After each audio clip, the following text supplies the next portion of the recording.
Hamas के युद्ध के 13वें दिन भी स्थितियां जो हैं वो सामान्य होती नजर नहीं आ रही हैं। लगातार जो हमले हैं वो एक के बाद एक देखने को मिल रहे हैं और 13वें दिन भी हमास के आतंकियों ने एक बार फिर हमला किया है और जो मौतों का आंकड़ा है वो भी बढ़ता हुआ नजर आ रहा है। लगातार हो रहे इन हमलों में लगातार जो खबरें निकलकर सामने आ रही हैं वो इस बात की तरफ इशारा कर रही हैं कि ये युद्ध विनाशकारी होता जा रहा है। अब ये जो बड़ी खबर नहीं निकलकर सामने आ रही है वो तेल अवीव से है, जहां पर रॉकेट से हमला हमास के आतंकियों के द्वारा किया गया है। बाइडेन के रवाना होते की ये हमला हमास के द्वारा कर दिया गया है। रॉकेट से हमले के बाद तेल अवीव में सायरन की गूंज सुनाई दी है। हालांकि जो आयरन डोम है उसकी वजह से 4 मिसाइलों को नष्ट कर दिया गया है। तो ये जो इजराइल का एयर डिफेंस सिस्टम है उसकी वजह से कई हमलों को रोका जा रहा है, कई हमलों को रोका जा सका है और यही कारण है कि बहुत ज्यादा क्षति जो है वो यहाँ पर बचाई जा रही है, कैजुअलिटीज को बचाया जा रहा है। तो ये तस्वीरें हम आप तक पहुंचा रखे हैं जब बाइडेन मुलाकात कर रहे थे और फिर मुलाकात करके जब लौटे तो फिर सायरन की आवाज और भागते हुए लोग।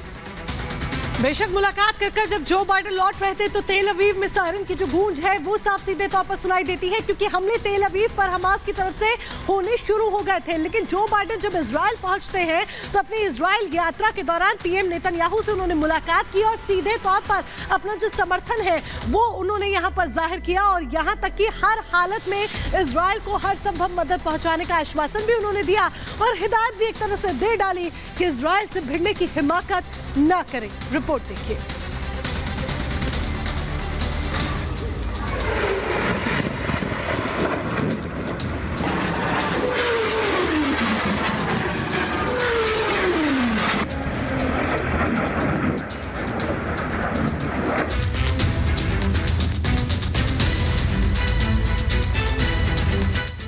दोस्त के लिए आया अमेरिका, अब नहीं बचेगा हमास।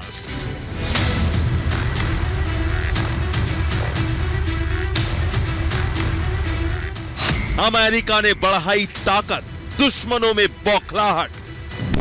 13 दिनों से जारी इजराइल हमास युद्ध के बीच अमेरिकी राष्ट्रपति इजराइल पहुंचे। जंग के बीच 12वें दिन जब बाइडेन नेतन्याहू से मिले तो पूरी दुनिया की नजर उन पर थी, भले ही सबके मकसद और मायने अलग अलग थे।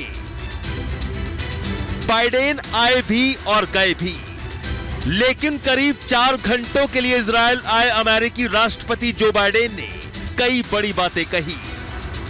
इसमें सबसे बड़ा बयान उन्होंने इजराइल के दुश्मनों को दिया कि इजराइल अकेला नहीं है। My message to any state or any other hostile actor thinking about attacking Israel remains the same as it was a week ago. Don't. Since this terrorist attack took place, we've seen it described as Israel's 9/11.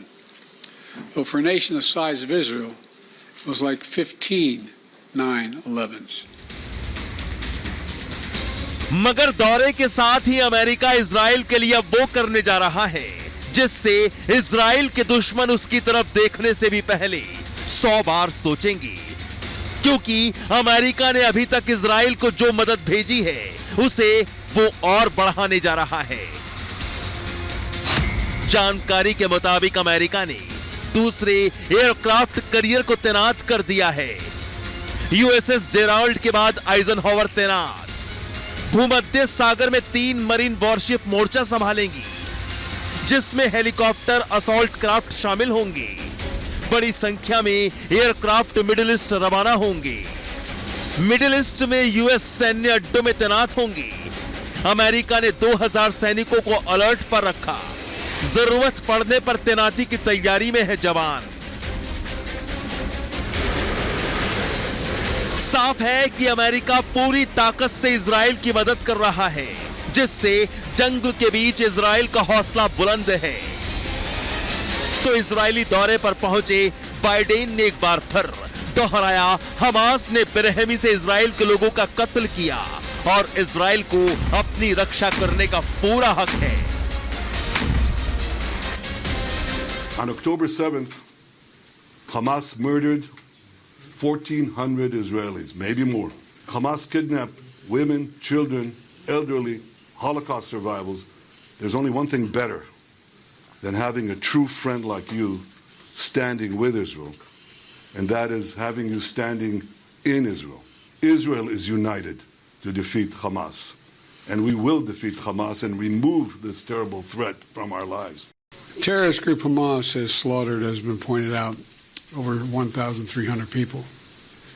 And it's not hyperbole to suggest slaughtered. And we have to also bear in mind that Hamas does not represent all the Palestinian people.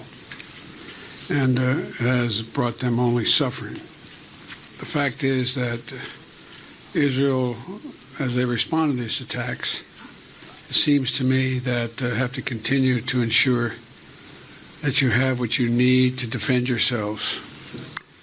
And we're going to make sure that occurs, as you know.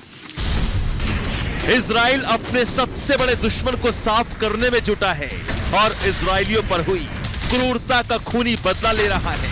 लेकिन Biden के आह्वान पर Israel ने मिस्र को Gaza पट्टी में सीमित मात्रा में मानवीय सहायता पहुंचाने की घोषणा की है। हालांकि इसके लिए 3 शर्तें रखी गई हैं। इजराइल ने पहली शर्त में कहा कि वो खाना, पानी और दवा की आपूर्ति को नहीं रोकेगा, बशर्त की आपूर्ति हमास तक न पहुंचे। दूसरी शर्त यह कि इजराइल अपने क्षेत्र से गाजा में आपूर्ति पहुंचाने की अनुमति नहीं देगा, सिर्फ मिस्र की सीमा से ही इन्हें गाजा में पहुंचाया जाएगा। और तीसरी शर्त यह रखी गई कि इंटरनेशनल रेड क्रॉस को गाजा में बंधक बनाए गए अपहत इजरायलियों से मिलने की अनुमति दी जाए। बहरहाल अब इजराइल हमास जंग से दुनिया में तपिश बढ़ चुकी है। इस जंग के साथ ही दुनिया के नेताओं का ध्रुवीकरण हो गया है, जिससे इतना तो साफ है कि अब सिर्फ एक चिंगारी धरती के बड़े हिस्से में जंग भड़का सकती है। Bureau report, Republic Bharat.